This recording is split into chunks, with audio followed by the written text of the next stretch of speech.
Setiap tahun, pemerintah kan sering ya punya janji-janji besar, entah itu bangun jalan, perbaiki sekolah, dan lain-lain. Tapi pernah nggak sih kepikiran gimana caranya janji itu beneran jadi nyata? Nah, hari ini kita akan bedah sebuah dokumen kunci yang jadi otaknya. Nah, ini dia pertanyaan utamanya. Coba deh posisikan diri Anda sebagai seorang kepala dinas. Tiap tahun, tantangannya sama. Gimana caranya mengubah visi yang besar itu menjadi daftar pekerjaan yang super konkret, lengkap dengan anggaran dan target yang jelas? Nggak gampang loh. Jawabannya ada di satu dokumen yang namanya Renja atau Rencana Kerja. Gampangnya, anggap aja Renja ini kayak jembatan. Jembatan yang menghubungkan strategi jangka panjang, misalnya Renstra yang buat 5 tahunan, dengan aksi nyata sehari-hari. Dokumen inilah yang memastikan setiap rupiah anggaran dan setiap jam kerja itu punya tujuan yang jelas dan pasti. Oke, kita bedah satu-satu ya prosesnya. Jadi gini, sebelum kita merencanakan mau kemana, kita kan harus paham dulu posisi kita sekarang di mana. Nah, proses Renja itu selalu dimulai dengan melihat ke belakang, alias evaluasi. Di bab 2 dokumen Renja itu, ada aturan wajibnya. Harus, kudu, evaluasi total kinerja tahun lalu. Ini bukan sekedar formalitas buat menuhin laporan, tapi ini adalah langkah yang super krusial buat belajar dari apa yang sudah dikerjakan. Nah, disinilah serunya. Kita bisa lihat transparansinya. Instansi pemerintah itu wajib melaporkan secara terbuka kayak gini. Apa targetnya? Hasilnya gimana? Mana yang tercapai? Mana yang meleset? Dan bahkan mana yang kinerjanya melebihi target? Ini salah satu bentuk pertanggungjawaban mereka ke publik, ke kita semua.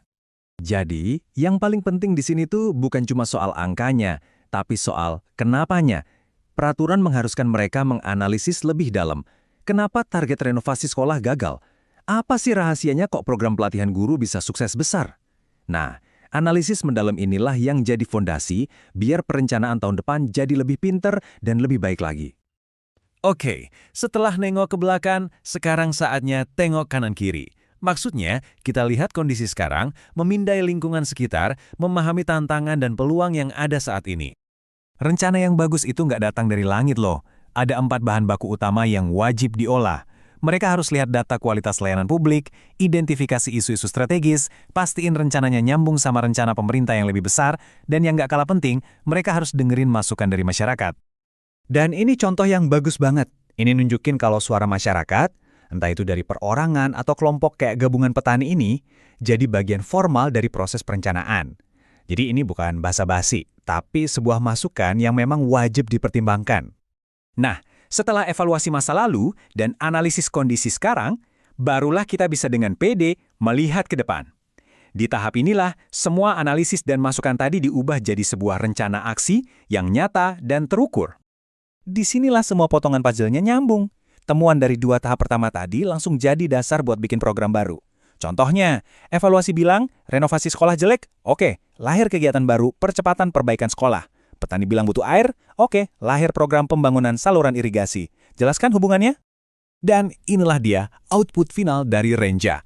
Anggap aja ini cetak biru atau blueprint kerja mereka selama setahun. Setiap program itu super detail. Apa indikator suksesnya, berapa targetnya, sampai berapa alokasi anggarannya. Semuanya jelas, terukur, dan transparan. Eits, tapi milih programnya nggak bisa asal-asalan loh. Ada aturan mainnya. Rencananya harus mendukung visi misi kepala daerah. Harus sejalan sama prioritas nasional, wajib menjawab isu-isu penting di daerah itu, dan harus jelas juga lokasinya di mana dan sumber dananya dari mana. Oke, jadi kalau kita rangkum nih seluruh perjalanannya, proses penyusunan Renja ini benar-benar logis banget alurnya. Dari analisis, jadi sebuah aksi yang terencana dengan rapi. Intinya sih, cuma 3 langkah ini. Lihat ke belakang untuk evaluasi, kaji kondisi sekarang untuk identifikasi masalah, dan terakhir, perencanakan masa depan untuk bikin solusi. Sebuah siklus yang memastikan perencanaan itu berdasarkan data dan kebutuhan nyata di lapangan. Pada akhirnya, penting banget buat kita ingat, Renja ini bukan cuma dokumen birokrasi yang tebal dan bikin ngantuk. Ini adalah wujud komitmen pada pemerintahan yang berbasis bukti. Ini soal akuntabilitas, transparansi, dan yang paling penting, soal memberikan pelayanan publik yang efektif buat kita semua. Tentu aja ya, punya rencana yang keren itu baru langkah pertama. Tapi, tantangan sesungguhnya kan bukan di atas kertas.